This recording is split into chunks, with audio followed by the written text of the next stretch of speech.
Hi, I'm Logan Petlak and welcome to Petlak Biology. Today we're going to be talking about evolution. What exactly is it and what are some common misconceptions surrounding evolution?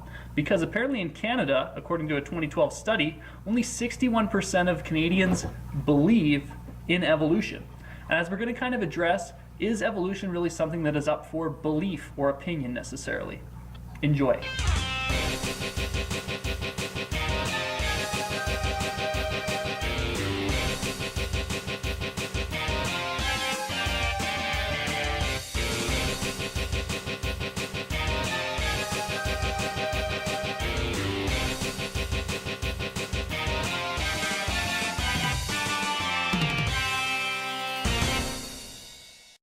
So for the first thing we're going to address is what exactly is evolution. Evolution is basically the change in genetic information in a population of organisms over many generations. Sometimes people allow misconceptions to get in the way of what really should be a basic idea. Our environment changes us.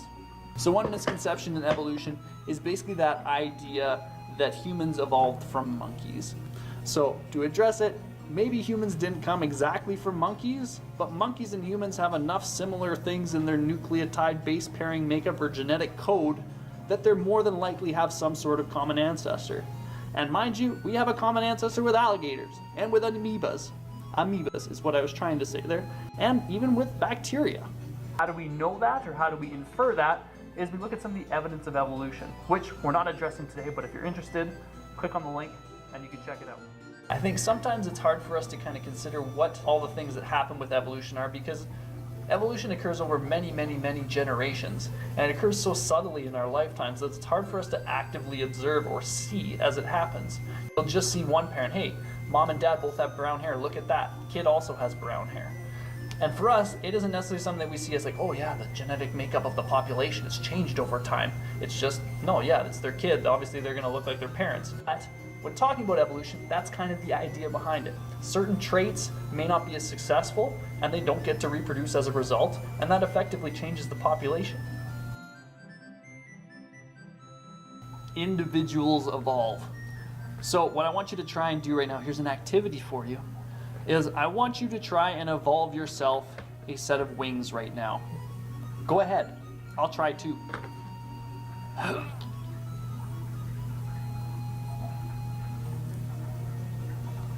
Nothing? Didn't think so. Individuals don't evolve in evolution. Populations evolve. And over time, when those populations evolve, it's basically just the genetic makeup of the population gets changed. So, natural selection isn't all there is to evolution, and evolution isn't necessarily just random.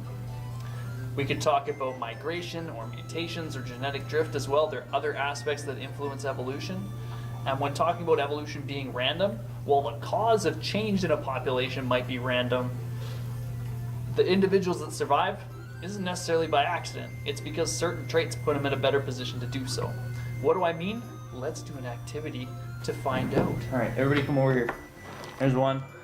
Everybody over here. Come on. That's two. Indy here. Indy has very long hair.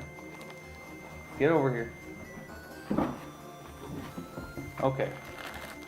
This is Rico. Rico here has irritable bowel syndrome. So that's Rico. Here's his sister, Lily.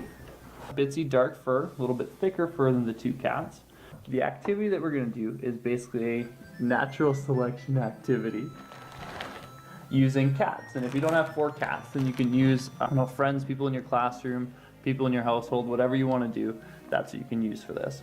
So what we're going to do is you're going to need a couple individuals, and you need to take a view of some of their characteristics. And you need some form of dice to roll. And the dice is going to roll and basically determine what form of selective pressure we're going to put into the population. So our population is the cats, and we're going to introduce the selective pressure. So for 1 to 2, we're going to put in a predator.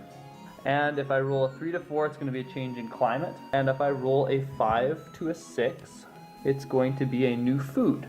I'm using an app here.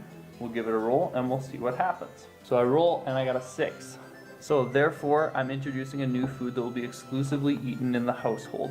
New food that I'm going to introduce is just, we'll say chicken. Indy loves chicken, so he's going to eat that all the time. Rico, unfortunately, with his irritable bowel, couldn't eat chicken exclusively. He needs a specific diet so that he can actually keep eating. So, unfortunately, Rico would probably pass away, and therefore he wouldn't be able to be part of the reproductive population anymore. Mildly more, but I know. So this would leave our population altered. So nature, or the selective pressure, selected for a change in the genetic makeup of the cats in the household. So now all that's left is Indy is the only male to contribute, and we have the 2 other females. So all the diversity that we lost that was Rico before is gone. Okay, so I'm going to roll the dice again. Hopefully you get something different than a 5 or 6. We got a 4. So this time, we're going to introduce a change in climate. The change in climate, go with hot. If you look at Indy, whose butt's at the camera right now, Indy is a long-haired cat. So therefore, if the weather were to get exceptionally hot, he is going to sweat and basically be less successful or less able to reproduce. Bitsy as well, her fur is a little bit thicker than these 2 babies right here. So as a result, Bitsy and Indy's ability to reproduce will probably be hindered, leading for Rico and Lily's chance of reproducing being more likely.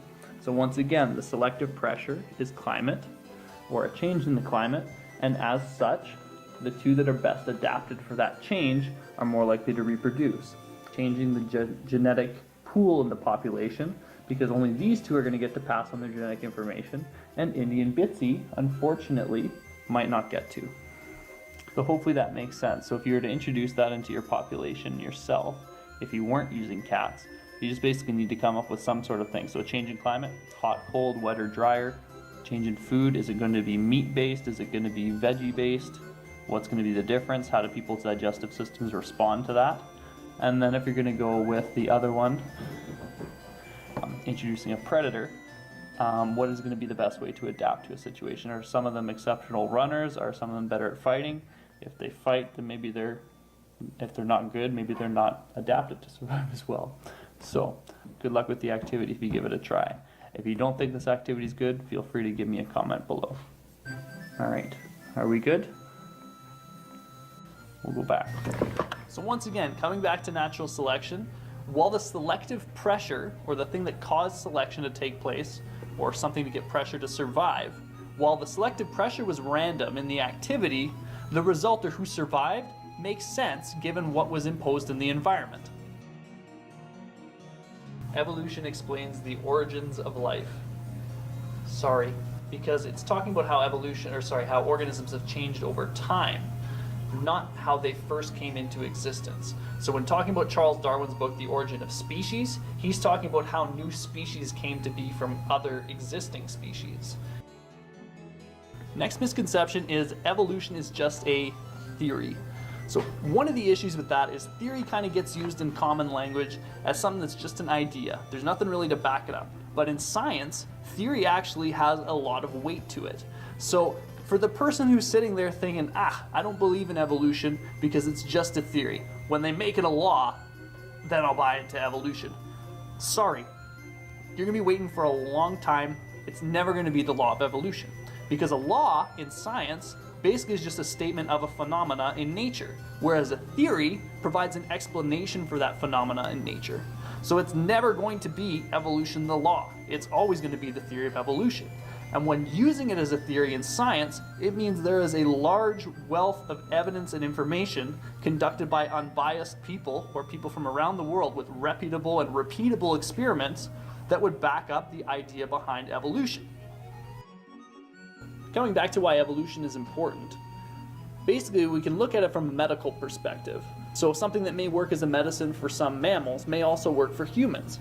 As well, when we're starting to think about inheritance and genetics, genetics is a big part of what evolution is, or a big part of the theory of evolution. And making inferences about what our children may get based on our genetics also can have medical ramifications. Science and religion being mutually exclusive idea. They don't need to be separate, and unfortunately sometimes it's kind of what people assume, they can't coincide together. But when comparing them, science is kind of that idea of trying to discover the truth by having a test that people can do regardless of what their opinion, belief, or bias is, and have the same result. And that's kind of what evolution has to back up its theory. With religion, on the other hand, it's based on faith, and faith is faith. You can't test faith necessarily. So when having the discussion or argument, unfortunately, as it tends to go, is you can't have an argument that is based on fact in one side and faith on the other. So coming back to where we began, hopefully you figured out what evolution was. If you have any comments or questions that you'd like to try and have a discussion about, feel free to put them in the comments below, and I'll try to answer them as soon as possible. Apart from that, I hope I didn't offend anybody. Maybe it was the right kind of push that you needed, or maybe it's just pushing you to ask maybe some more questions about what exactly evolution is. Regardless, all the best. Have a good one. I'm Logan Petlak. Goodbye.